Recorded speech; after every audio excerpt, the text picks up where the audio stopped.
In the next hotel, Lucinda walked in wearing dark glasses.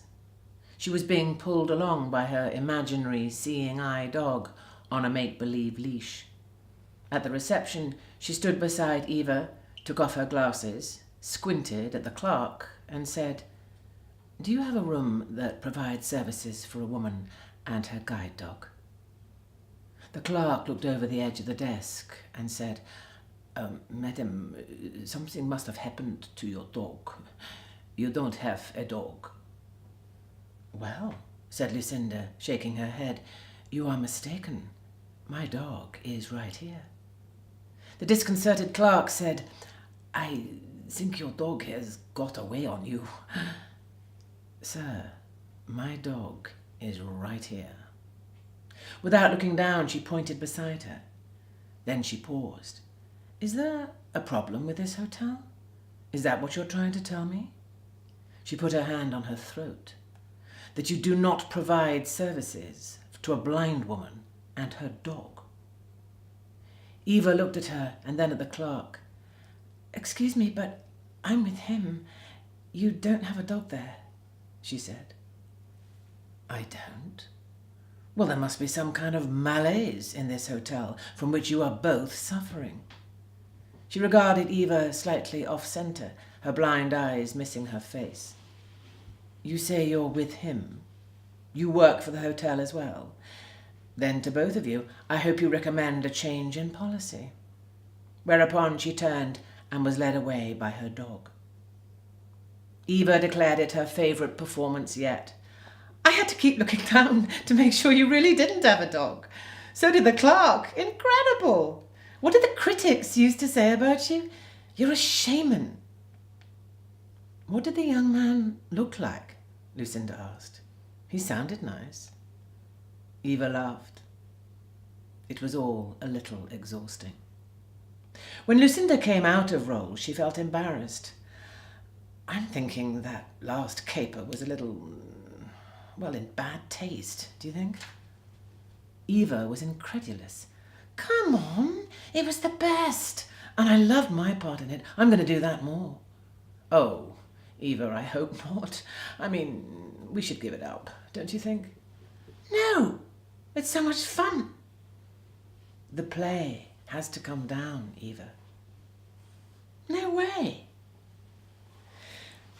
Eva Ryder was afraid of being seen in any hotel in the world with Lucinda Yates.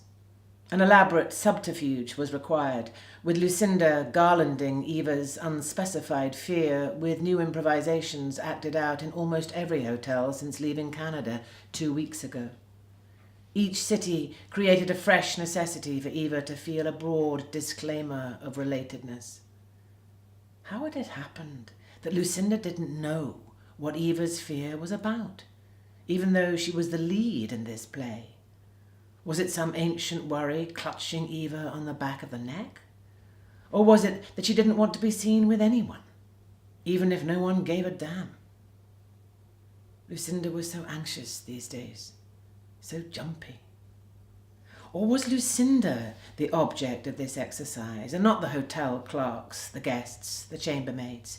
Was this a tribute which Eva exacted from Lucinda, the daily swallowing of herself to prove her devotion? This was the infirm measure of Lucinda's ingenious, accommodating love, to use her considerable skills in this fraud that was the enactment of their estrangement, when it was meant to be the revelation of their love. Eva had become her director, like no other had. The stage, once her solid ground, was demeaned by this runaway event, this pretense, and she struggled to remember its origins. Certainly not the profound union Lucinda sought. After all this time and geography, they were still in bondage to the secret of their relationship. She was suddenly awash in sadness.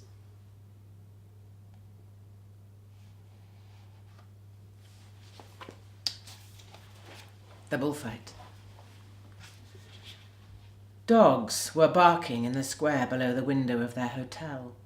The noise filled the cracks in their parched conversation. The sound spread, rabid, into streets and back alleys, making its way beyond the dark edge of the city into the receding plains around Seville. Lucinda was dressing to attend her first bullfight. Despite Eva's willingness the previous day, she now said she wasn't going. Everyone knows it's inhumane. I don't know why you want to go. Anyway, I'd rather read my book. She watched Eva flip off her right sandal with her toe and lean back, one leg stretched out on the couch and the other over the side, her foot on the floor. A sprinter.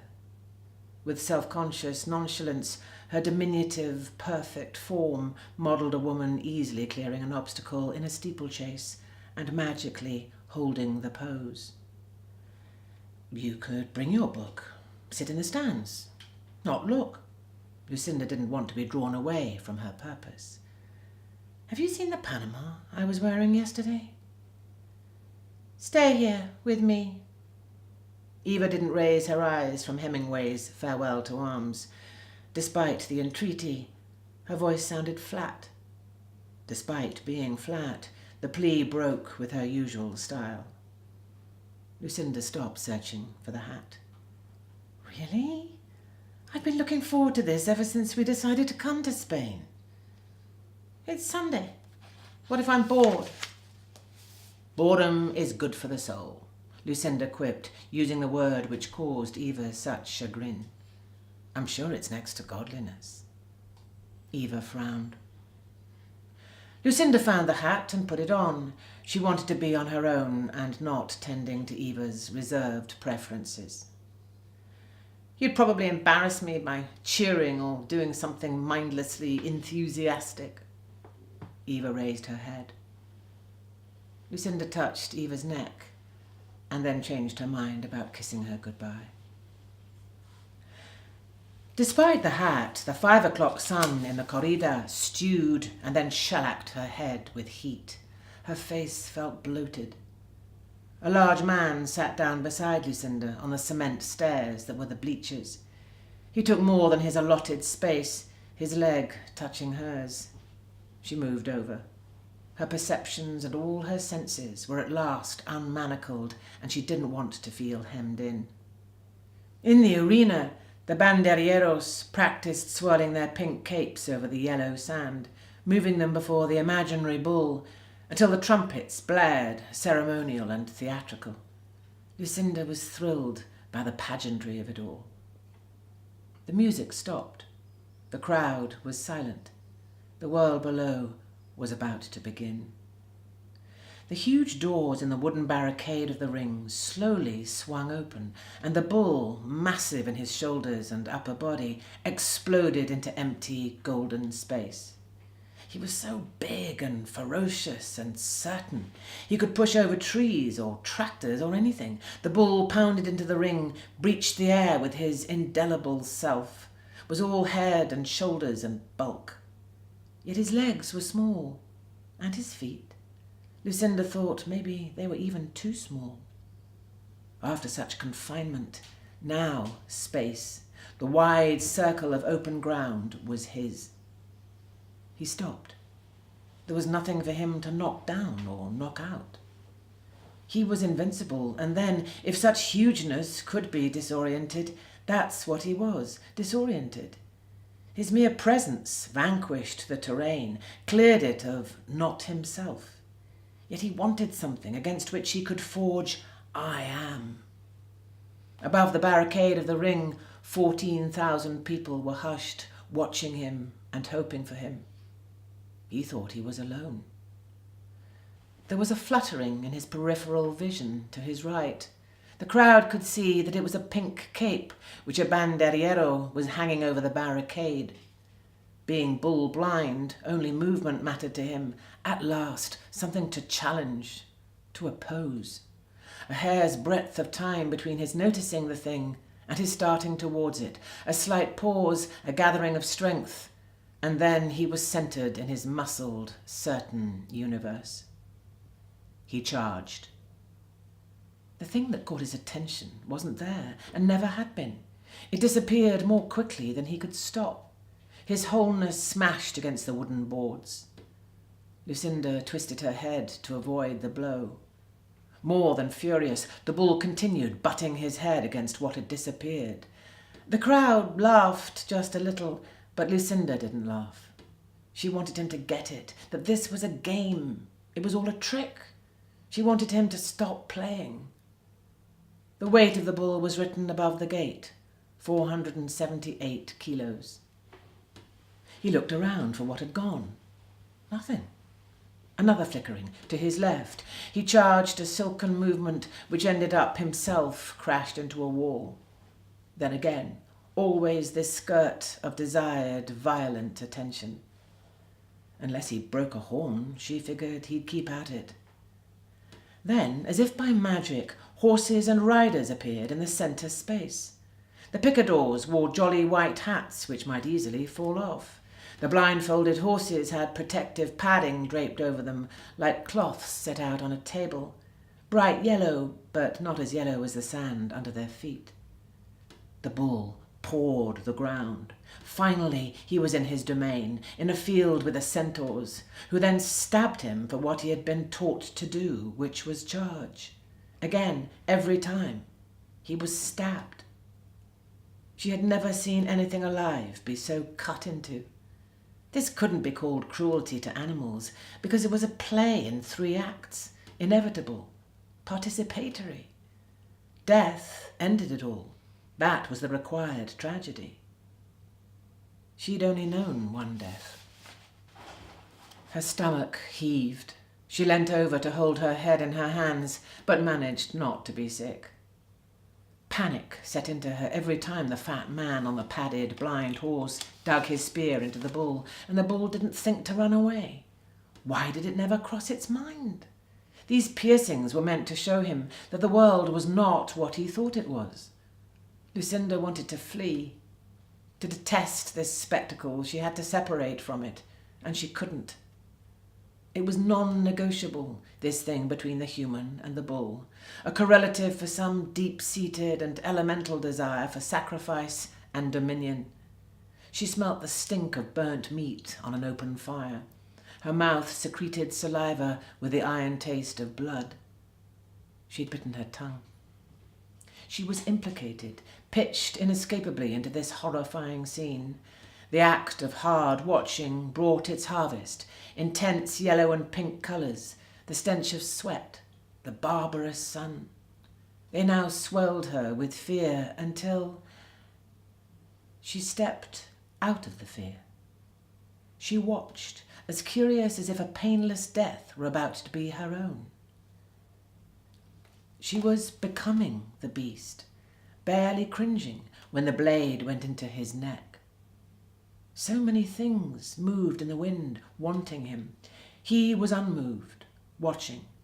Then the swirling skirts and centaurs and distractions disappeared, as if a curtain had been drawn. The place was empty once more. Perhaps he had won. But a human voice called out, "Ha!" He looked. He had never seen such a man as this, standing on the ground, on the bull's ground. A man with only 2 legs. They observed one another, this new man and the bull. They weren't very far apart, maybe 35 feet. If measurements could make a difference in this meeting, they were at a safe distance.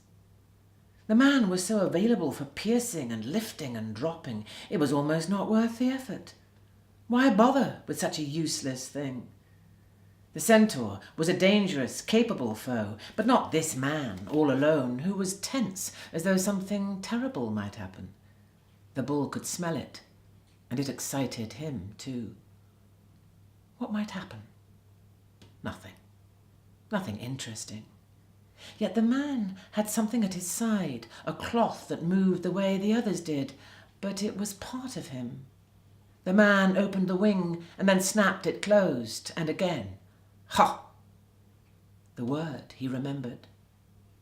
The bull couldn't resist the sound. He was born again with a full forward charge into a fabric which he felt like an eyelash against his huge head, which knew nothing of delicacy. An absence opposed him. He was against the air, and it didn't contain anything, not even the wooden wall. He might as well be, almost was, feathered and flying. As soon as he was able, the bull turned to look back, to see the thing he'd encountered and knew he might encounter again. Something, nothing. He was there, this man with his wing. They were starting all over, as if his huge, God-hidden bull shape had done nothing. Hadn't he done anything? The man held the same promise, did the same thing, snapped the wing low to the ground, and the bull charged. The man turned, and now there was a sound, different than before, enticing and loving, almost a bird sound, a cooing. The bull sought and hit thin air, or absence, or who knew what, but certainly it was not of bullness. It was nothing of againstness. It was a lovingness, this almost acceptance. Over and over it happened, and the bull was taught, was changed into not bull, compelled by this man who belonged to charging and vanishing. Every time the bull wanted something different, tried again, vanquished nothing, and the man was still there, this entity without a horse. The bull wasn't being toyed with, not exactly, but he started to recognize that the man knew the bull's hulking, invincible, never exposed, never expressed, never imagined fear. And he knew the man's fear as well. And the bull cared for this man who could do such things and who didn't go away. He was there at every stupid turn, and somehow in the bull's big brain there was a slow thought. I would do anything for him who bids me to do his bidding. Let me learn. Yet I want to kill him. I see his shape, part of his wings. I dive, I emerge. Each time I am closer to the body I could kill with a flick of my head. His bespangled vest, a desired tease, a mere charm, a thing I could destroy with the bat of my eye. Why don't I? Because I am testing our relationship. Because I am testing the degree of my submission to him and his to me. Because I am going to kill him, but before I do, I will make us equal. The voice of this beautiful man, luring me closer, following his wing 3 feet, then 2 feet, turning on a dime, and then the matador pulled out a sword. And the bull was waiting, not thinking about what difference the sword made, waiting for the next move of the person he loved. He had learned his language in only half an hour. They had grown up together in the only minutes of their lives which mattered, and the man's fate was entwined with the bull's, so there was no point in being courteous, because it was life and death, and a choice must be made. Now the bull wondered a little about its fate. This man wasn't as enthralled as the bull. There was still something unequal here, something not yet revealed. What do you want me to do? Because I am what you have made me. All hope is with you. Bid me. He hoisted and snapped the wing. I dove at it. Gone again, as it always was. I stopped quicker than ever, because you wanted me to... What was it again? To look back? You made a sound. You were singing to me. I turned so close to you, and there was a glint in the air that was not spangles or cape or cloth. It was hard and long, and it went right into the back of my neck and into my heart. I twisted on my tiny feet, which you taught to dance. My largeness and my forgotten bullness came back as I twisted, and the blood from my mouth slurred down your thigh as my head hit the ground. I was dead. Lucinda's leg touched the man beside her, and she cut away from her over-engagement, her terrible transference. And the crowd rose with a long sound, "Bravo!" and threw white handkerchiefs into the air and into the ring. One landed on the bull. My word, how awful! A young British woman down the row, wearing a sombrero, tugged on her husband's arm. "Why did we come?" They crossed in front of her, not excusing themselves. "I hated that," she kept repeating. Lucinda put her hands over her eyes that burned. She had to reassemble herself. The workers hitched the bull to a rack, and the team of horses dragged him around the ring to show off his dead body, which raked the sand. The people roared their approval as it passed. Lucinda couldn't make a sound.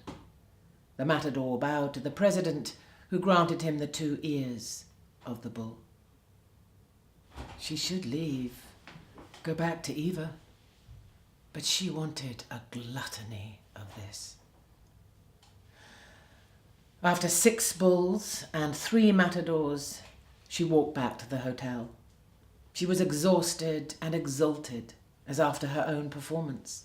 She kept seeing the bulls running across the caves at Lascaux. She was the wall of it. When Lucinda opened the door, Eva, lying on the couch, awoke. "I guess you didn't like it then?"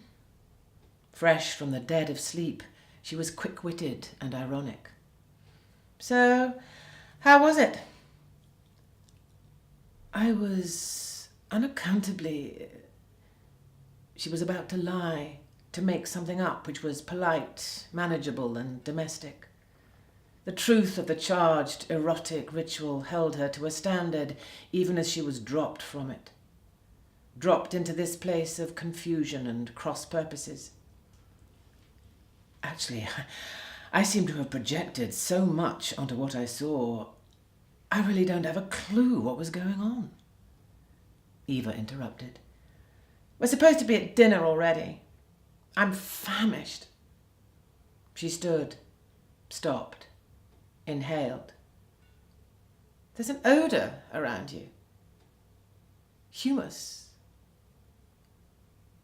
Lucinda started to laugh. When she tried to stop, she couldn't.